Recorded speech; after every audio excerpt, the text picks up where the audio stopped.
Hello students, welcome back to my channel. तो आज हम बीकॉम थर्ड ईयर का जो मेजर सेकंड सब्जेक्ट है goods and services tax and custom duty, उसकी यूनिट 4 को कंप्लीट करेंगे। ठीक है, तो आइए हम स्टार्ट करते हैं। देखो, इसमें फर्स्ट क्वेश्चन है इनपुट टैक्स क्रेडिट, जो कि मैं पहले आपको करा चुकी हूँ, है ना, पहले के लेक्चर्स में। तो आप वो लेक्चर जरूर देख लेना, है ना। है तो ये इंपॉर्टेंट, पर मैं ये पहले करा चुकी हूँ, इसलिए दोबारा रिपीट नहीं कर रही हूँ।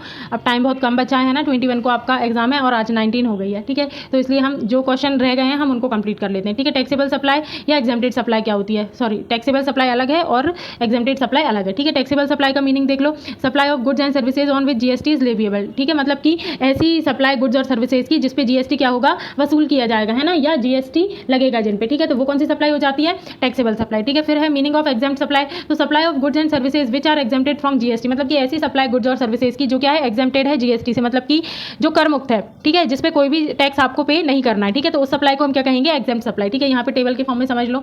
टैक्सेबल सप्लाई में क्या होता है, देखो दोनों तरीके से पूछ सकते हैं ना। टैक्सेबल सप्लाई क्या होती है ये बताओ, एग्जेम्प्टेड सप्लाई क्या होती है ये बताओ, या तो दोनों में डिफरेंस बताओ। ठीक है, तो टैक्सेबल सप्लाई में क्या होता है, जीएसटी लेविएबल होता है, और एग्जाम सप्लाई में जीएसटी नॉट लेविएबल। ठीक है, इस पे जीएसटी नहीं लगता।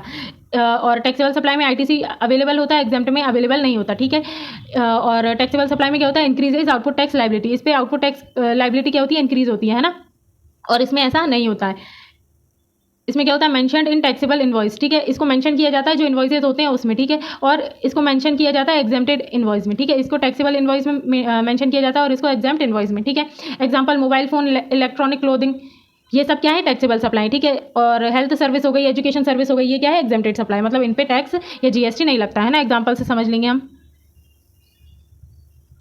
देखो, इफ बिजनेस हैज टर्नओवर, जो कि टैक्सेबल है कितना, 8 लाख। ठीक है, और एग्जेम्प्टेड है कितना, 2 लाख। तो टोटल जो मतलब कि लाइबिलिटी आ रही है वो कितनी आ रही है, 10 लाख की। ठीक है, दोनों को मिला के। कॉमन आईटीसी अवेल होगा उस पर 1 लाख, दोनों का मिला के। ठीक है, एलिजिबल आईटीसी 8 लाख, 8 लाख को डिवाइड करेंगे 10 लाख से, है ना, और इंटू कर देंगे जो आईटीसी अवेल्ड हुआ है उससे, है ना, तो कितना आ गया, 80,000। ठीक है, आईटीसी टू बी रिवर्स्ड, तो 1 लाख माइनस 80,000 कर देंगे, बचा कितना, 20,000। 20,000 का जो आईटीसी होगा वो आपका क्या हो जाएगा, रिवर्स हो जाएगा। ठीक है, तो ये एक तरीके से एग्जाम्पल है, इसका दे दिया है। ये देखो, ये उतना इंपॉर्टेंट नहीं है ना, इंपॉर्टेंट ये आपको ये टेबल है और उसका मीनिंग है ना, क्योंकि यही पूछेंगे उसमें, कैलकुलेशन आपसे नहीं पूछेंगे, आपसे यही पूछा जाएगा। ठीक है, फ्लो चार्ट देख लो, कॉमन इनपुट्स होंगे। ठीक है, क्रेडिट का कैलकुलेशन किया जाएगा, एलिजिबल जो भी आईटीसी एलिजिबल होगा वो किया जाएगा, और जो बचा हुआ होगा उसको रिवर्सल मतलब कि वापस कर दिया जाएगा। ठीक है, जॉब वर्क, ये है बहुत ज़्यादा ही important question, very very important, very very, ये आएगा आपको, आएगा ही आएगा। ठीक है, या तो शॉर्ट नोट में पूछ लेंगे, वेरी शॉर्ट में पूछ सकते हैं। ठीक है, और जैसे कि ज़्यादा टफ बनाना होगा पेपर तो वो लॉन्ग में भी पूछ लेते हैं कभी कभी। ठीक है, मीनिंग देखो, जॉब वर्क का मीनिंग समझो, है ना। Job work means any treatment और process undertaken by a person on goods belonging to another person. ठीक है, देखो जॉब वर्क का मतलब क्या होता है, एनी ट्रीटमेंट, कोई भी ट्रीटमेंट या प्रोसेस अंडरटेकन बाय पर्सन, जो एक पर्सन द्वारा की जाती है ना, on goods belonging to another person, मतलब कि जो गुड्स है वो किसी और का है, किसी अनदर पर्सन का है, पर उस पर कोई दूसरा पर्सन क्या कर रहा है, ट्रीटमेंट कर रहा है या प्रोसेस कर रहा है। ठीक है, तो उस काम को हम क्या कहेंगे, जॉब वर्क। मैं आपको एग्जांपल से समझाऊंगी, पहले इसको पढ़ लेते हैं ना पूरा जो लिखा है। प्रिंसिपल क्या है, the person who send goods for job work, जो पर्सन क्या करेगा, जॉब वर्क के लिए गुड्स को सेंड करेगा, भेजेगा, उसको हम क्या कहेंगे, प्रिंसिपल। ठीक है, और जॉब वर्कर कौन होगा, the person who does the job work, और जो जॉब वर्क को करने वाला होगा उसको हम जॉब वर्कर कहेंगे। ठीक है, अब इसको ऐसे समझो, एग्जाम्पल से समझ में आएगा। जॉब वर्क क्या होता है, जॉब और वर्क को मिला के मतलब कि एक वर्ड बना दिया है ना। देखो, जॉब का वैसे मतलब अलग होता है। ठीक है, मतलब कि हम किसी के यहाँ पे जॉब कर रहे हैं, नौकरी कर रहे हैं, ठीक है, उसको हम जॉब कह देते हैं, पर जीएसटी में जॉब वर्क का मतलब अलग होता है। ठीक है, अब देखो क्या होता है, फॉर एग्जांपल मेरी कोई कंपनी है, एक मिनट, है ना,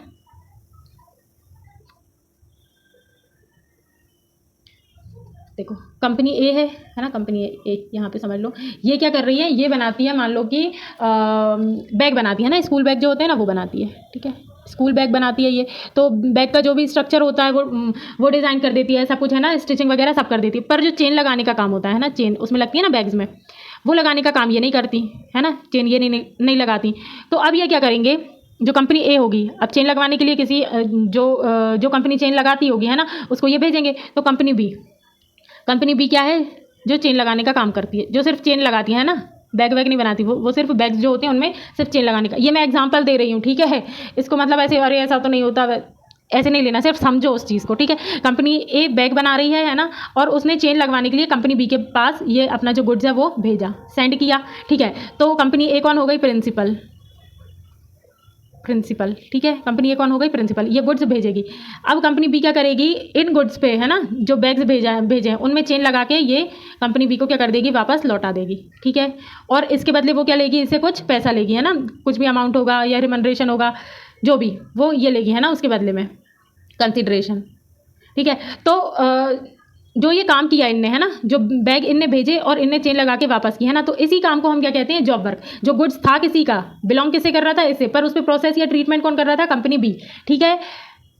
गुड्स था किसका? कंपनी ए का, पर उस पर ट्रीटमेंट या प्रोसेस किसने की? कंपनी बी ने, ठीक है। और प्रोसेस करके वापस लौटा दिया और उसके बदले में कुछ पैसा या जो भी अमाउंट हुआ होगा चार्जेबल वो लिया, है ना। तो इसी काम को क्या कहते हैं? जॉब वर्क कहते हैं।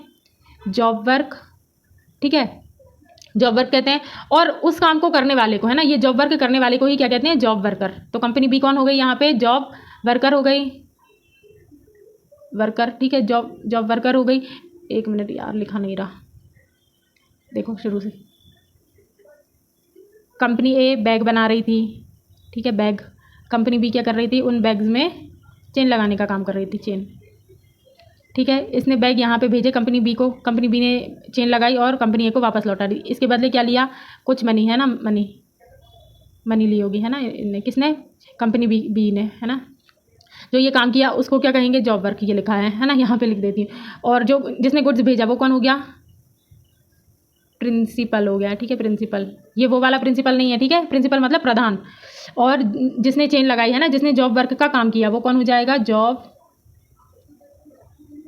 वर्कर, ठीक है, वो हो गया जॉब वर्कर, ठीक है। आ गया समझ में? तो ये होता है जॉब वर्क, और जो उस काम को करता है ना, जो जॉब वर्क को करता है उसको हम क्या देते हैं? जॉब वर्कर, ठीक है। बहुत इंपॉर्टेंट चीज़ है। पर ये देखो, यहाँ पे भी क्या हो रहा है? गुड्स को भेजा जा रहा है। सप्लाई में भी क्या होता है? गुड्स को भेजा जाता है और उसके बदले कुछ पैसा लिया जाता है, ठीक है। और वो गुड्स किसका हो जाता है? जिसको भेजा है उसका। पर यहाँ पे क्या होता है? गुड्स तो भेजा जाता है, ठीक है, पर यहाँ पे पैसा लिया नहीं जाता, दिया जाता है, ठीक है। और वो गुड्स पे प्रोसेस करके या ट्रीटमेंट करके वो वापस लौटा देता है गुड्स को, ठीक है। तो ये डिफरेंस है दोनों में, है ना। बहुत इंपॉर्टेंट क्वेश्चन है, आएगा एग्जाम में।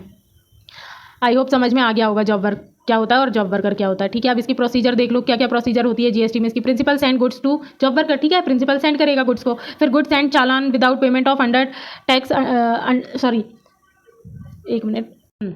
तो क्या होगा? प्रिंसिपल गुड्स को सेंड कर देगा, गुड्स सेंड चालान, गुड्स के साथ एक चालान सेंड करेगा, ठीक है, विदाउट पेमेंट ऑफ टैक्स। उसमें कोई भी टैक्स की पेमेंट नहीं होगी। टैक्स की पेमेंट कब होती है? सप्लाई पे। यहाँ पे सप्लाई नहीं है, सिर्फ गुड्स कुछ टाइम के लिए दिया जा रहा है, उसमें प्रोसेस होकर वो वापस आ जाएगा, है ना। फिर job worker does the processing, job worker क्या करेगा? उस पर प्रोसेस करेगा, ठीक है। Goods return back to principal, और गुड्स क्या कर देगा? प्रिंसिपल को रिटर्न बैक कर देगा। तो ये क्या होती है? ये प्रोसीजर होती है ना जॉब वर्क की। टाइम लिमिट क्या है? Capital goods with in 3 years. जो भी कैपिटल गुड्स भेजा है ना, अब देखो कम क्वांटिटी में तो नहीं भेजेंगे, 3 ईयर्स इसलिए दिया है क्योंकि जो कंपनीज होती हैं वो बड़ी बड़ी क्वांटिटी में गुड्स को जॉब वर्क के लिए भेजती हैं, है ना, तो उसमें टाइम लगता है। तो कैपिटल गुड्स के लिए 3 ईयर्स की लिमिट है और अदर गुड्स के लिए 1 ईयर की है, ठीक है। Can be extended by further 1 year, और इसको एक्सटेंड भी किया जा सकता है अगर मान लो टाइम पे काम नहीं हुआ तो, ठीक है। ITC on job work, ITC is available on input and input services used by job worker in relation to job work, ठीक है, मतलब कि आईटीसी को अवेल कर सकते हैं। बेनिफिट क्या है जॉब वर्क का? Specialisation in production.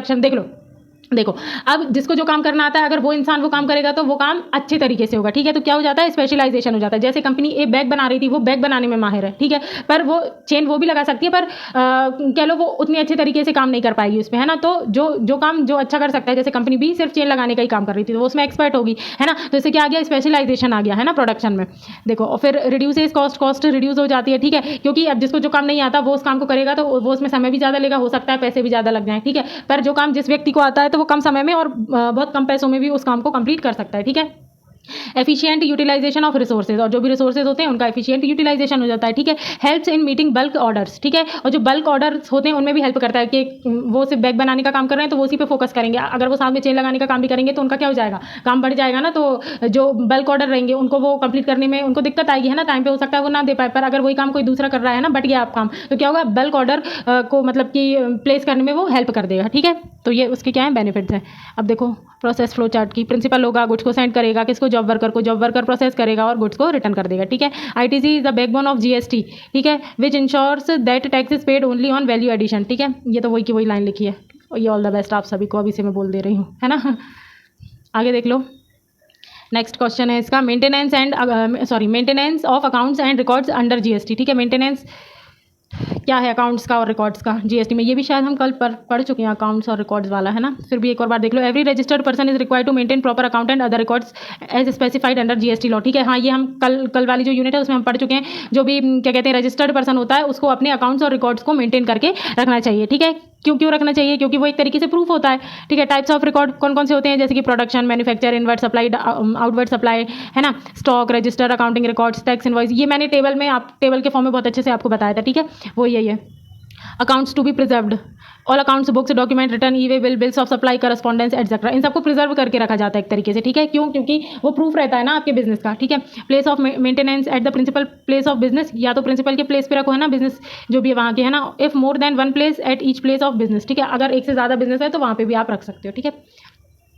और देख लो time period of for preservation, कितने समय तक के लिए आप रख सकते हो, ये भी कल मैंने बताया था 72 मंथ्स, ठीक है, या 6 साल के लिए आप रख सकते हो। उसके बाद उसको आपको क्या करना पड़ेगा, फर्निश, यानी कि एक तरीके से कह लो अपडेशन उसमें करना पड़ेगा, है ना। From the due date of furnishing annual return for the year to which the records relate, ठीक है। जिस साल का डॉक्यूमेंट है उस साल से रिलेटेड आप उसको 72 मंथ्स तक उसको आपको मेंटेन करके रखना पड़ता है, ठीक है। मतलब उतने टाइम तक तो वो रिकॉर्ड आपके पास होना चाहिए, ठीक है। इंपॉर्टेंस क्या है, helps in correct tax compliance, अगर आपके पास सही रिकॉर्ड होंगे, है ना, तो जो टैक्स होगा वो आपको मतलब कि सही रेट पे करेंगे आप, ना कि आपसे ज़्यादा लिया जाएगा, ठीक है। Facilitates smooth assessment and audit होगी या असेसमेंट होगा तो उसमें मतलब कि आसानी रहेगी, ठीक है। Protects in case of dispute litigation, ठीक है। मतलब कि कोई विवाद वगैरह होने से ये क्या करता है, प्रोटेक्ट कर लेता है, बचा लेता है, अगर प्रॉपर रिकॉर्ड है तो, ठीक है। एसेंशियल फॉर अवेलिंग आईटीसी, और आईटीसी और रिटर्न फाइल करने के लिए तो ये इंपॉर्टेंट होता है। अगर आपके पास रिकॉर्ड ही नहीं होगा, है ना, अकाउंट्स ही नहीं होंगे, रिकॉर्ड ही नहीं होगा, तो आप क्या प्रूफ है आपके पास, है ना, कि आपने टैक्स पे किया है, और आप फाइल जो रिटर्न है वो कैसे फाइल करोगे बिना डॉक्यूमेंट्स के, ठीक है।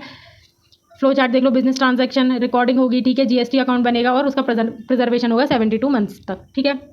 इंपॉर्टेंट देख लो, फेलर टू मेंटेन अकाउंट्स में लीड टू पेनल्टी, अगर आप रिकॉर्ड मेंटेन करने में क्या होते हैं, फेल होते हैं ना, तो आपको पेनल्टी देनी पड़ सकती है 25,000 रुपये तक की, ठीक है। ये हो गया।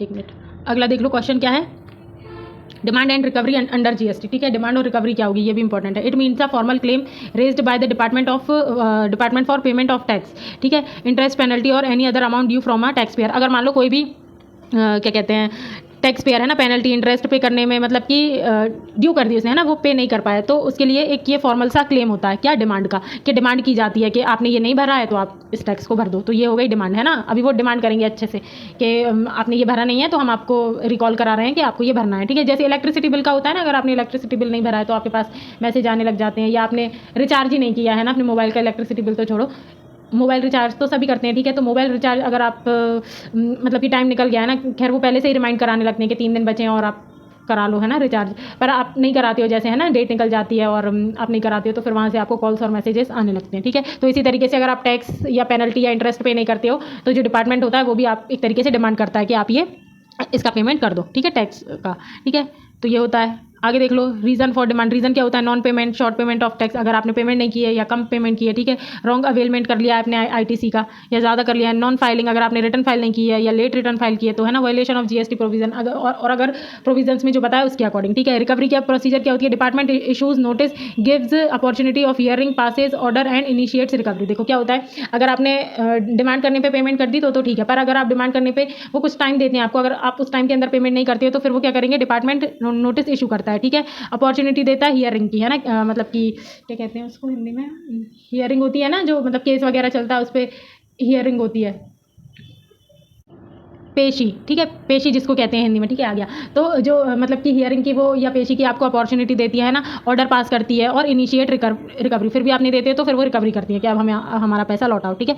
Penalty and interest 18% per annum, है ना, साल भर जो साल भर की आपकी जो इनकम होगी उस पर 18% आपको पर एनम, है ना, साल भर का आपको देना पड़ेगा इंटरेस्ट, ठीक है, पेमेंट ऑफ, अगर आप डिले करते हो तो, ठीक है। और पेनल्टी क्या होगी, may be imposed for defaults और कॉन्ट्रावेंशंस, ठीक है। मतलब कि वो बाय डिफॉल्ट उन्होंने जितनी पेनल्टी डिसाइड कर रखी होगी उसके हिसाब से आपको फिर पेनल्टी देनी पड़ेगी, ठीक है। मोड्स क्या होते हैं रिकवरी के, ये है इंपॉर्टेंट, ठीक है। रिकवरी, मोड्स ऑफ रिकवरी, ये बहुत ज़्यादा इंपॉर्टेंट है, जब रिकवरी वाला आपको अलग से भी पूछ सकते हैं और सिर्फ ये भी आ सकता है कि मोड्स ऑफ रिकवरी बताओ, ठीक है। तो ये है ना, एडजस्टमेंट ऑफ रिफंड, या तो आप एडजस्टमेंट कर लो, है ना, रिफंड से, मतलब मान लो हो सकता है कई बार आपने ज़्यादा टैक्स पे कर दिया हो तो आप ही को रिफंड चाहिए उनसे, है ना, तो वहाँ पे आप उसका एडजस्टमेंट कर लो, ठीक है। Deduction from other taxes due, जो आपके अदर टैक्सेस ड्यू है उसमें से डिडक्ट कर लिया जाए, ठीक है। Recovery as arrears of land revenue, है ना, जो लैंड से जो रेवेन्यू आ रहा है वो उससे रिकवरी कर लें, attachment and sale of movable immovable property, है ना, इनको अटैच करके भी क्या कर सकते हैं, वो आपसे रिकवरी कर सकते हैं। Important GST provision section number 73 और 81, है ना, सॉरी 73 से 81 CGST act related to demand and recovery, इतने सेक्शंस सिर्फ रिकवरी के लिए ही दिए हैं उसमें, ठीक है, जीएसटी एक्ट में। फ्लो चार्ट देख लो, टैक्स ड्यू हुआ, नोटिस इशू किया, ठीक है, हियरिंग हुई, रिप्लाई किया, मतलब कि टैक्स पेयर ने कि क्या कंडीशन थी, वो क्यों नहीं पे कर पाए, फिर ऑर्डर पास किया और फिर रिकवरी कर लिया अमाउंट किया ना, जो भी रिकवर्ड, सॉरी जो भी क्या कहते हैं, मतलब कि रह गई है पे करने से वो, ठीक है। कंपैरिजन टेबल दी है, ये नेचर बताया सेक्शन 73 और सेक्शन 74 का, ये उतना इंपॉर्टेंट नहीं है, इसको आप एक बार ऐसे ही देख जाना, ठीक है। इंपॉर्टेंट है ये मोड्स वगैरह इसके। मिसलेनियस प्रोविजंस अंडर जीएसटी, है ना, मिसलेनियस प्रोविजंस क्या है, तो असेसमेंट के मतलब कि कुछ कुछ प्रोविजंस दिए हैं, जैसे रिकवरी का दिया है, रिफंड का दिया है ना, डिमांड का दिया है, उसके अलावा भी कुछ दिए हैं ना। तो जैसे असेसमेंट का प्रोविजन हो गया, असेसमेंट में भी डन बाय जीएसटी ऑफिसर, ये किया किसके द्वारा जाता है, जीएसटी ऑफिसर के द्वारा, based on return audit inspection और इन्फॉर्मेशन, ठीक है। इंस्पेक्शन एंड सर्च, अगर इंस्पेक्शन करना हो या सर्च करना हो तो उसके लिए भी प्रोविजन है, ठीक है। Officer can inspect business premises, stock, document and seize goods of if they suspect evasion, अगर वो कर चोरी पाते हैं तो वो क्या कर सकते हैं, गुड्स को सीज भी कर सकते हैं, ठीक है। ऑडिट अंडर जीएसटी, ऑडिट के लिए भी है provision, conduct by authorised officer to verify correctness of turnover, ठीक है, मतलब कि आपके बिजनेस में क्या चल रहा है, एक तरीके से आपको उसकी जांच करानी है ना, बिजनेस सही से चल रहा है या नहीं चल रहा है, तो उसके लिए ऑडिट की जाती है ना। तो वो गवर्नमेंट एक ऑथराइज्ड जो ऑफिसर होता है उनको हायर करती है और उससे ऑडिट करवाती है, ठीक है। पेनल्टीज़ के लिए भी है, imposed for contravention such as non registration, wrong ITC, non filing returns, issuing fake invoice etc, ठीक है। अगर ये सब आप करते हो, है ना, रिटर्न फाइल नहीं किया है, रॉन्ग ITC अवेल कर लिया है ना, और फेक इन्वॉइस अगर आपने इशू किया है, तो उसके लिए आपको पेनल्टी का भी प्रोविजन है ना, पेनल्टी ली जाइए। अपील एंड रिवीजन के लिए भी है ना, tax payer can file appeal to appellate authority and further to appellate tribunal, ठीक है, मतलब कि अपील भी कर सकते हो अगर आपके साथ कुछ गलत होता है तो, है ना। Revision can be sought in case of error in order, और क्या कहते हैं, रिवीजन का भी इसमें क्या है, प्रोविजन है ना, मतलब रिवाइज कराया जाता है एक तरीके से।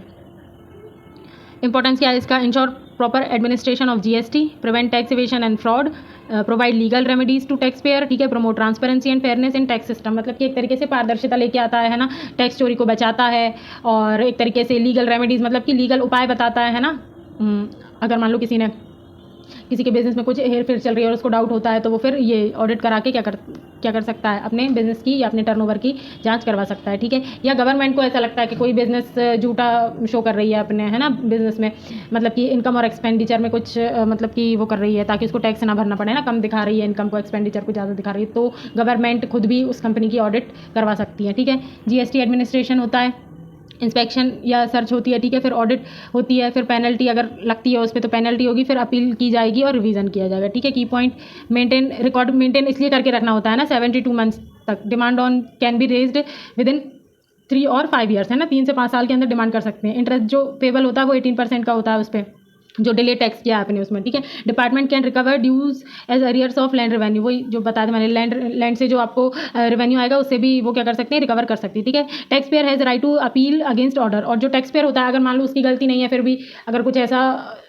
उसको पेनल्टी भरने को बोल दिया जाता है तो वो अपील भी कर सकता है, ठीक है, कई बार ऐसा भी हो जाता है ना। नोट देख लो क्या है, proper maintenance of records and compliance with GST provision helps in smooth business operation and saves from penalty and litigations, ठीक है, मतलब कि अगर आप समय पे करोगे तो आपको इन सब चीज़ों से बच जाओगे आप, ठीक है। IGST act 2017 meaning, scope and important terms, ये मैंने बताया था आपको, आईजीएसटी बहुत इंपॉर्टेंट है, ये आपसे बार बार पूछा जा रहा है ना, यूनिट 4 से भी पूछ लिया इसको। आईजीएसटी में समझा चुकी हूँ, आपको स्कोप भी बता चुकी हूँ, है ना। Applicable on supply of good services where location of supplier and recipient are in different state, मतलब कि अगर 2 डिफरेंट स्टेट के बीच में जब गुड्स और सर्विसेज की सप्लाई होगी तो वहाँ पे जो जीएसटी इंपोज किया जाएगा वो आईजीएसटी होगा, और इसको कौन कलेक्ट करेगा, सेंट्रल गवर्नमेंट कलेक्ट करेगी, और उसका जो आधा पार्ट होगा वो रिसिपिएंट जो स्टेट होगी, ठीक है, जो परचेज करने वाली स्टेट होगी उसको दे दिया जाएगा, ठीक है। इंटर स्टेट सप्लाई होनी चाहिए, इंपोर्ट एंड एक्सपोर्ट होना चाहिए, है ना। अगर आपने इंपोर्ट किया है गुड्स इनटू इंडिया, है ना, और एक्सपोर्ट किया है इंडिया से बाहर, ठीक है, तो इसको क्या मानेंगे, जीरो रेटेड सप्लाई मानेंगे, है ना। जीरो रेटेड सप्लाई क्या होती है ये अभी हम आगे पढ़ेंगे, ये भी इंपॉर्टेंट है। अब देख लो डेफिनेशन, सप्लाई में क्या आएगा, सेल, ट्रांसफर, बार्टर, एक्सचेंज, ये पढ़ चुके हैं हम। गुड्स में मूवेबल प्रॉपर्टी जितनी भी होंगी, है ना, देन मनी को छोड़ के, एंड और सिक्योरिटीज़ को छोड़ के, वो सब क्या होगा, गुड्स होगा, ठीक है। Services anything other than goods को छोड़ के जितनी भी चीज़ें होंगी वो सर्विसेज होंगी, है ना। इंटर स्टेट सप्लाई क्या होगी, सप्लाई बिकम 2 स्टेट या यूटीज़ के बीच में, तो ये वही है, हम पढ़ चुके हैं, इसका ऑब्जेक्टिव भी पढ़ चुके हैं, है ना, फ्लो चार्ट भी सब कुछ पढ़ चुके हैं। नेक्स्ट क्वेश्चन पे आगे बढ़ते हैं। आप पहले के लेक्चर्स में देख लेना, मैंने बहुत अच्छे से समझाया इसको। Levy and collection of IGST and zero rated supply, ठीक है। मीनिंग ऑफ लेवी, लेवी का मतलब क्या है ये भी मैं बता चुकी हूँ। लेवी और कलेक्शन होता क्या है ये इसमें थ्योरी दी है बस, और कुछ नहीं है। देखो लेवी का मतलब क्या होता है, टैक्स को लगाना या इम्पोज करना। देखो the authority to impose and collect tax under the provision of IGST act, इसको इम्पोज किया जाता है और कलेक्ट किया जाता है किस एक्ट के तहत, IGST एक्ट 2017, ठीक है। कलेक्शन ऑफ, देखो लेवी का मतलब क्या होता है, कर को लगाना या टैक्स को लगाना, मतलब लेवी है, इम्पोज करना, ठीक है। कलेक्शन ऑफ IGST क्या है, IGST is collected by the central government on inter state supply and import of goods, ठीक है। इम्पोर्ट पे जो गुड्स आप इम्पोर्ट करते हो उस पर भी जो GST लगता है वो कौन सा लगता है, IGST, क्योंकि आप क्या कर रहे हो, एक कंट्री से सामान दूसरे कंट्री में भेज रहे हो, सॉरी मंगा रहे हो, ठीक है। तो वहाँ तो भी वहाँ पे IGST लगेगा। इंपोर्ट करना मतलब कि सामान मंगाना या खरीदना, ठीक है। IGST on inter state supply, वही दो अलग अलग डिफरेंट स्टेट के बीच में जब सप्लाई होगी तो IGST लगेगा वहाँ पे। जीरो रेटेड सप्लाई क्या होती है, देखो ऐसी, देखो जीरो रेटेड सप्लाई और एग्जेम्प्टेड सप्लाई दोनों में ही क्या होता है, GST पे नहीं करना, ना तो इसमें ना तो इसमें, ठीक है। इसमें भी नहीं देना, इसमें भी नहीं देना, पर दोनों में डिफरेंस क्या हुआ फिर, है ना। जीरो रेटेड में, देखो जीरो रेटेड में क्या होता है, आप ITC अवेल कर सकते हो, टैक्स तो आपको नहीं देना पर आप ITC के लिए क्लेम कर सकते हो। तो आपको ये आपके टैक्स इनवॉइस में या रिटर्न फाइलिंग में प्रॉपर शो करना पड़ेगा कि आपने जो सप्लाई किया है वो जीरो रेटेड सप्लाई की है। तो इसका मतलब क्या होगा, आपको ITC आप क्लेम कर लोगे, ठीक है। वहीं अगर आपने कोई एग्जेम्प्टेड सप्लाई की है तो वहाँ पे ITC अवेल नहीं होगा, क्योंकि वहाँ पे आपने जब टैक्स ही नहीं दिया है तो आप ITC अवेल नहीं कर सकते। अब इसमें क्यों कर सकते हो, टैक्स तो यहाँ भी नहीं दे रहा है, वो इसलिए क्योंकि गवर्नमेंट ने कुछ जोन बना के रखे, ठीक है। स्पेशल इकोनॉमिक जोन जिसको कहते हैं SEZ, है ना, सेज शॉर्ट में। ये एक उसमें आया था एक क्वेश्चन में, पहले के जो लेक्चर्स हैं उसमें मैंने कहा था मैं आपको आगे बताऊंगी सेज का मतलब। तो सेज का मतलब होता है, फुल फॉर्म है स्पेशल इकोनॉमिक जोन, ठीक है। जैसे कि हमारे इंडिया में नोएडा है ना, और भी जोन्स होंगे पर नोएडा का मुझे याद है तो मैं उसका बता रही हूँ। गवर्नमेंट ने नोएडा को स्पेशल इकोनॉमिक जोन बताया। वहाँ पे अगर आप कोई भी गुड्स एक्सपोर्ट करते हो या इम्पोर्ट करते हो, वहाँ पे कुछ भी आप गुड्स की सप्लाई करते हो तो वहाँ पे आपको 0% GST देना होता है, ठीक है। क्योंकि ये उनने बनाया है ना, सेज के लिए आप क्या कर रहे हो, सप्लाई कर रहे हो, है ना, या इंपोर्ट कर रहे हो, एक्सपोर्ट कर रहे हो, है ना, या अदर कंट्री में भी अगर आप क्या कर रहे हो, एक्सपोर्ट कर रहे हो तो वहाँ पे भी जीरो रेटेड सप्लाई लगती है, ठीक है। मतलब कि टैक्स GST तो आपको पे नहीं करना पर आप ITC के लिए अवेल कर लेते हो। ऐसा क्यों होता है, देखो स्पेशल इकोनॉमिक जोन में भी क्योंकि उन लोगों ने बनाया खुद से, इसलिए वो ITC प्रोवाइड करेंगे। और अगर आप एक्सपोर्ट कर रहे हो किसी अदर कंट्री में तो क्या हो रहा है, जब आप किसी अदर कंट्री में एक्सपोर्ट कर रहे हो तो इंडिया को फायदा हो रहा है ना। अगर आप इंडिया को फायदा करवा रहे हो तो गवर्नमेंट आपको ITC देगा, ठीक है। तो ITC और एग्जेम्प्टेड सप्लाई में यही डिफरेंस है, सॉरी जीरो रेटेड सप्लाई और एग्जेम्प्टेड सप्लाई में यही डिफरेंस है कि जीरो रेटेड सप्लाई पे आप ITC अवेल कर सकते हो और एग्जेम्प्टेड सप्लाई पे आप ITC अवेल नहीं कर सकते, ठीक है। तो आई होप समझ में आ गया होगा जीरो रेटेड सप्लाई। इससे भी अलग से भी क्वेश्चन बनता है, ठीक है। वेरी शॉर्ट में पूछ लेते हैं जीरो रेटेड सप्लाई भी, तो इसको भी अच्छे से पढ़ना है। एक्सपोर्ट अंडर GST, अगर आपने एक्सपोर्ट किया ना, are treated as zero rated. देख लो अभी मैं बता रही थी, अगर आप एक्सपोर्ट कर रहे हो, है ना, तो जीरो रेटेड सप्लाई उसको माना जाएगा। एक्सपोर्ट मतलब आप इंडिया से बाहर सामान को भेज रहे हो, ठीक है। IGST is either not charge और रिफंडेड, ठीक है। इस पर IGST ना तो चार्ज किया जाएगा ना ही, जब चार्ज नहीं किया जाएगा तो रिफंड कहाँ से किया जाएगा, ठीक है। और पर आपको इस पर क्या होगा, ITC आप अवेल कर लोगे, है ना। इस पर input tax credit on export देखो लिखा है, can claim refund of utilised ITC on zero rated supply, ठीक है, उसमें मिल जाएगा। Importance of zero rated supply का क्या इंपॉर्टेंस है, promotes export, improve competitiveness and brings foreign exchange. क्योंकि अब देखो अगर आप एक्सपोर्ट करने पे भी आपसे ज़्यादा GST क्या करेंगे, चार्ज करेंगे, तो फिर आप बाहर एक्सपोर्ट करोगे क्या, बाहर एक्सपोर्ट नहीं करोगे तो बाहर की करेंसी यहाँ पे नहीं आएगी, क्योंकि हमें पता है हमारे यहाँ की करेंसी तो लो है ना, उसका जो करेंसी की जो वैल्यू है वो बाहर की करेंसी से कम है ना। इसलिए एक्सपोर्ट को प्रमोट करने के लिए और ज़्यादा गवर्नमेंट ने एक्सपोर्ट पे जीरो रेटेड सप्लाई रखी है, ठीक है। अब देखो zero rated supply, exempted supply, ये देखो वो दिया है ना टेबल के फॉर्म में। सप्लाई टू आउटसाइड इंडिया तो zero rated supply, supply with in India तो एग्जेम्प्टेड सप्लाई। पर यहाँ पे टैक्स यहाँ पे भी नहीं देना, ठीक है। पर आपने कुछ ऐसा गुड्स क्या किया है, सप्लाई किया है जो एग्जेम्प्टेड गुड्स में आता है ना, तो उस पर आपको नहीं देना। IGST 0% और रिफंड ऑफ IGST पेड, है ना। जितना अगर आपने IGST पेड किया है तो वो, या तो ITC, है ना। नो टैक्स, यहाँ पे कोई भी टैक्स चार्ज नहीं होगा एग्जेम्प्टेड पे। ITC अवेल हो जाएगा, इस पर अवेलेबल नहीं होगा। मेन डिफरेंस यही है इन दोनों का, ठीक है। एग्जेम्प्टेड और इसका मेन डिफरेंस यही है कि इस पर ITC अवेल होता है, इस पर नहीं होता। इंक्लूड एक्सपोर्ट, इसमें एक्सपोर्ट भी आ जाता है और इसमें हेल्थ, एजुकेशन सर्विसेज ये सब आती है ना। यही सब क्या है, एग्जेम्प्टेड है GST से। फ्लो चार्ट देखो इसका, सप्लाई हुई, IGST चार्ज हुआ, गवर्नमेंट ने कलेक्ट किया और फिर सेटलमेंट किया। कैसे किया सेटल, वही आधा हिस्सा खुद रख लिया और आधा हिस्सा जो परचेज करने वाली स्टेट है उसको दे दिया, ठीक है। Determination of place of supply, ठीक है। हम टाइम ऑफ सप्लाई और वैल्यू ऑफ सप्लाई पढ़ चुके हैं, ये प्लेस ऑफ सप्लाई है, ठीक है। ये भी इंपॉर्टेंट है, इन तीनों में से कोई सा भी आपको एक पूछ सकते हैं। मीनिंग क्या है, place of supply means location where goods are supplied, है ना। नाम से ही समझ में आ रहा है कि प्लेस ऑफ सप्लाई मतलब कि सप्लाई का प्लेस, पूर्ति का स्थान, कहाँ पे आपने गुड्स की सप्लाई की है, कौन सी जगह, ठीक है, वहाँ की location. Are deem to be supplied, तो उसको सप्लाइड माना जाएगा, ठीक है। रूल्स क्या हैं इसके, गुड्स के लिए क्या रूल्स हैं, generally location of goods at the time of delivery, जिस टाइम पे आपने डिलीवरी की है ना, जहाँ पे डिलीवरी कर दी जिस टाइम आपने, उसी को प्लेस ऑफ सप्लाई मान लेंगे, ठीक है। If goods are delivered by supplier, goods किसने डिलीवर किया, सप्लायर ने, लोकेशन वेयर डिलीवरी टर्मिनेट्स, ठीक है, जहाँ पे डिलीवरी हो जाएगी उसी को क्या मान लेंगे, प्लेस ऑफ सप्लाई मान लेंगे। इन केस ऑफ मूवमेंट, अगर मूवमेंट हुआ है गुड्स का तो लोकेशन वेयर मूवमेंट एंड है ना, मतलब कि मान लो यहाँ से विदिशा से सामान भेजा था भोपाल में किसी जगह पे, है ना, कि मान लो न्यू मार्केट हो गया है ना, कि न्यू मार्केट तक इस सामान को पहुँचाना है, ठीक है, वहाँ पे इसकी डिलीवरी देनी है। पर अगर कहीं बीच में ही उसकी डिलीवरी ले ली है ना, पहले ही कहीं सांची या रायसेन में ही उसकी डिलीवरी ले ली कि अब यहाँ पे दे दो, तो वही चीज़ मतलब कि वही लोकेशन फिर क्या हो जाएगी जहाँ पे गुड्स का मूवमेंट एंड हो जाएगा, उसी को क्या मान लेंगे, प्लेस ऑफ सप्लाई मान लेंगे, ठीक है।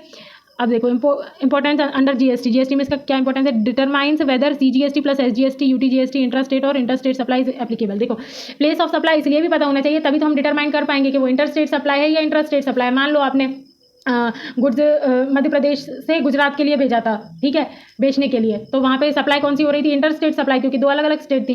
पर आपने गुजरात आने के पहले ही, है ना, मतलब कि मध्य प्रदेश के अंदर ही आपने किसी डिस्ट्रिक्ट में या किसी शहर में गुड्स की सप्लाई लेने को बोल दिया कि मैं यहाँ पे आ रहा हूँ, आप मुझे वहीं दे देना, तो फिर वहाँ पे जो मतलब कि जहाँ पे गुड्स का मूवमेंट रुक जाएगा, ठीक है, वही जगह क्या मान ली जाएगी, प्लेस ऑफ सप्लाई, और उसी के हिसाब से फिर आपको जीएसटी पे करना है, ठीक है। इसलिए प्लेस ऑफ सप्लाई का पता होना ज़रूरी है जीएसटी में। आगे देखो, एक minute, place of supply in interstate transaction, वही if place of supply and place of business of supplier recipient are in different state, है ना, तो आईजीएसटी एप्लीकेबल होगा। अगर आप दोनों सप्लायर और रिसिपिएंट का जो प्लेस है वो अलग अलग है ना, डिफरेंट स्टेट में, तो वहाँ पे आईजीएसटी एप्लीकेबल हो जाएगा। Example, supplier Maharashtra sells goods to buyer in Gujarat, ठीक है, तो कौन सा, आईजीएसटी। अगर सप्लायर दिल्ली का है और उसने provide consultancy to client in Karnataka, है ना, कर्नाटक के क्लाइंट को उन्हें क्या किया, कंसल्टेंसी प्रोवाइड की है, तो वहाँ पे भी आईजीएसटी, तो ये क्या हो जाएगी, कंसल्टेंसी सर्विस है ये, ठीक है। सप्लायर इन केरला और गुड सेल किया है कहाँ पे, बायर इन केरला, केरला के अंदर ही, तो वहाँ पे सीजीएसटी और एसजीएसटी एप्लीकेबल होगा, ठीक है। इसलिए प्लेस ऑफ सप्लाई पता होना जरूरी है। फ्लो चार्ट देख लो, सप्लायर की लोकेशन, रिसिपिएंट की लोकेशन, फिर प्लेस ऑफ सप्लाई डिटरमाइन की जाएगी कि कौन सी सप्लाई हुई है, उस हिसाब से यहाँ पे जीएसटी चार्ज किया जाएगा, ठीक है। नोट देख लो, correct determination of place of supply ensure correct levy of tax and avoid dispute and penalties. वही अगर आपको करेक्ट प्लेस ऑफ सप्लाई पता है तो आप करेक्ट जीएसटी वहाँ पे चार्ज कर पाओगे और आप पेनल्टी और डिस्प्यूट होने से बच जाओगे, ठीक है। IGST ensures one nation one tax and strengthens the foundation of a unified tax system in India. वही का वही लिखा है, पहले भी पढ़ चुके हैं।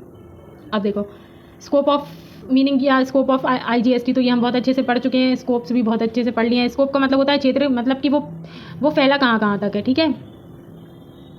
देखो तो स्कोप ही देख लेते हैं, मीनिंग तो आपको पता है। Scope in interstate trade applicable on all taxable supplies where supplier and recipient are in different state और एंड ऑन इम्पोर्ट, ठीक है, मतलब कि अगर वो डिफरेंट स्टेट से हैं, चाहे वो कहीं का भी सप्लायर हो, तो वहाँ सभी जगह इंटरस्टेट सप्लाई क्या होगी, इंटरस्टेट ट्रेड उसको माना जाएगा, ठीक है। अगर सप्लायर और रिसिपिएंट है ना किसी भी अलग अलग स्टेट के हैं तो, ठीक है।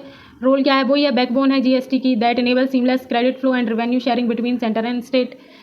डायग्राम देख लो, सप्लायर का स्टेट है, आईजीएसटी होगा, सेंट्रल गवर्नमेंट लेगी, फिर वो डेस्टिनेशन स्टेट को क्या कर देगी, दे देगी, है ना, रेवेन्यू के फॉर्म में।